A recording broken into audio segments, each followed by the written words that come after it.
আমার বাবার গর্ত নিচে আমি দেই। আপনার হাজবেন্ডের কি হয়েছিল? সাপে আঘাত করছে যে। সাপে আঘাত করার পরে মারা গেছিল। জি। তুই আমার গড্ডা করিয়া খাইয়া তুই না খেয়ে তুই বাবা বাসক তো নামাজ তোরে দোয়া করবো আমি। আসসালামু আলাইকুম। এই মুহূর্তে এমন একটা অসহায় পরিবারের সাথে আমি বসে আছি যে আপনারা ঘরটার অবস্থা দেখতে পাচ্ছেন, যে ঘরের কি অবস্থা। আর হইলো এই যে ছোট্ট বাচ্চাটাকে দেখতে পাচ্ছেন, ওর বাবা নেই। আর ওর যে দাদিকে দেখতে পাচ্ছেন, তারও আসলে হাজবেন্ড নেই। মানে এই পরিবারে ইনকাম করার মতো কেউ নেই এবং তাদের ঘরের অবস্থা এই। তো আপনার বাচ্চা কাচ্চা কয়জন? দুইজন। জি। তো বাচ্চার ওর বয়স কত? 3 বছর।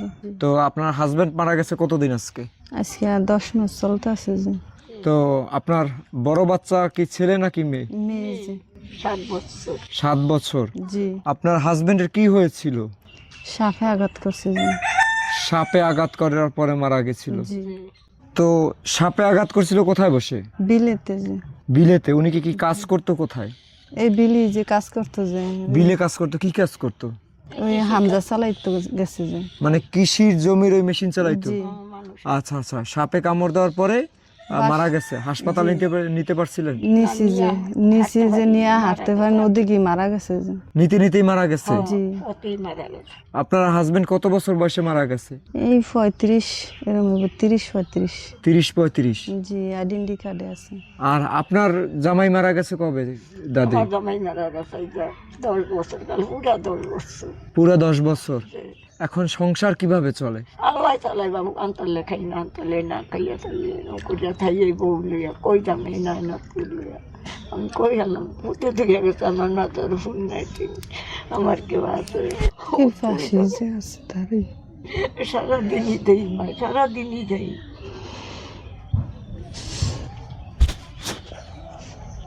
ওনার ইনকাম কিরকম ছিল যখন ছিল? তখন মোটামুটি খারাপ হতে সংসার তখন চলতো মোটামুটি? জি। সংসার চলাই তুই কইছে কষ্ট হইতে দেয় না, কত না আমাকে তো ভাষায়নি কষ্টের নিজে ভাসছে, নিজে কষ্ট কাটাইছে। একটা বালা লুঙ্গি নিয়ে জামা খাইছে বলতো তাই মায়ের ঠিক আছে চলাইয়া গেছে। তো আপনার ছেলে যখন বাইসে ছিল তখন মোটামুটি সংসার চলতো, ডাল ভাত খেয়ে চলতো? জি, আল্লাহ আল্লাহ খাওয়াইছে, তাহলে কোনো আলাপ পাইনি। কইতো না আছে, কইতেন খাওয়াইছে, বন্ধু দিত না, কইতো না, নিজেই কষ্টে কাটিয়ে গেছে। দুনির বাবা একটা গেঞ্জি গাইতেন, একটা লুঙ্গি কিনতেন, একটা জামা গাইতেন, যদি দোতলায় দিতে গালিয়েছি বাবা তুই এরকম করিয়া চলো, মাইসের কাম করিয়া, মাইসের ড্রাইভারি করিয়া তুই এই বেড়ে তো ড্রাইভার গাই পরিবার কইছে মা আপনি দোয়া করিয়া না, আল্লাহ দিব আমার, আপনি দোয়া করি।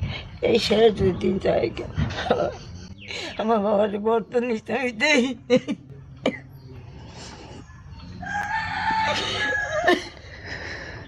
এই যে আমার পরিবার ছবি, এটা আপনার ছেলের ছবি? তা তো অল্প বয়সে মারা গেছে।